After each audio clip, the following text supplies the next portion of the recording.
A daily crowd anxiously gathers in front of Zambia's national football stadium, not for the results of a match, but for any news of their loved ones being treated inside for cholera, a known killer in these parts.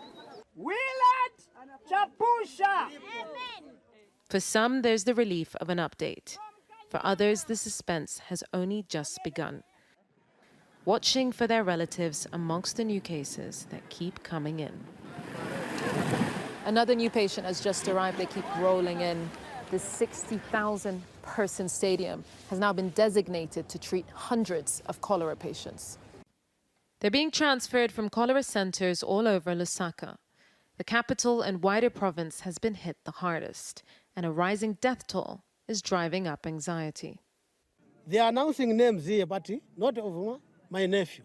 So I don't know what is going on. Whether my nephew is dead, I don't know. Whether he's alive is in this, I don't know. I can feel better. Whether they tell me he's dead or alive, I can feel better, because when they tell me he's dead, we forget to come here, because we are just coming here, we don't know. And inside, there's stress too, as health workers scramble to reduce daily deaths while the national infection rate climbs. There are 85 children in this one ward alone. So this is the pediatrics ward. And unlike other wards, they're letting mothers and guardians in because there are very young children here, as young as 5 months old. At first, I was scared. And I said, there's nothing I can do.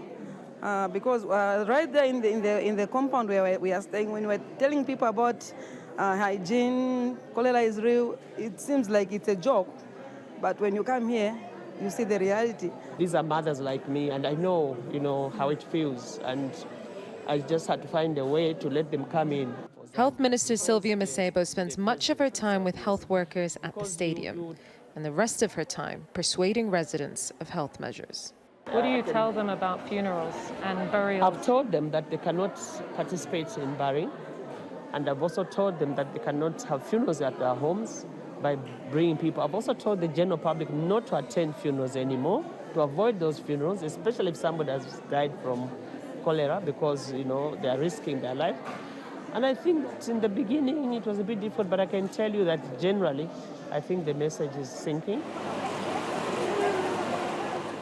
Morning starts on the lawns outside as the news of death is delayed and devastating. Alice's sister has lost her life to cholera, and she's not alone.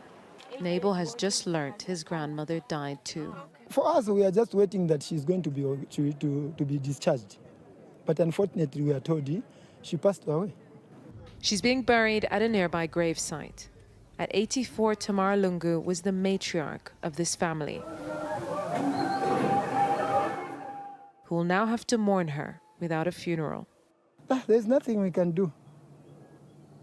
But at least they have to respect the bodies, not the way they are doing. And they are not giving us respect.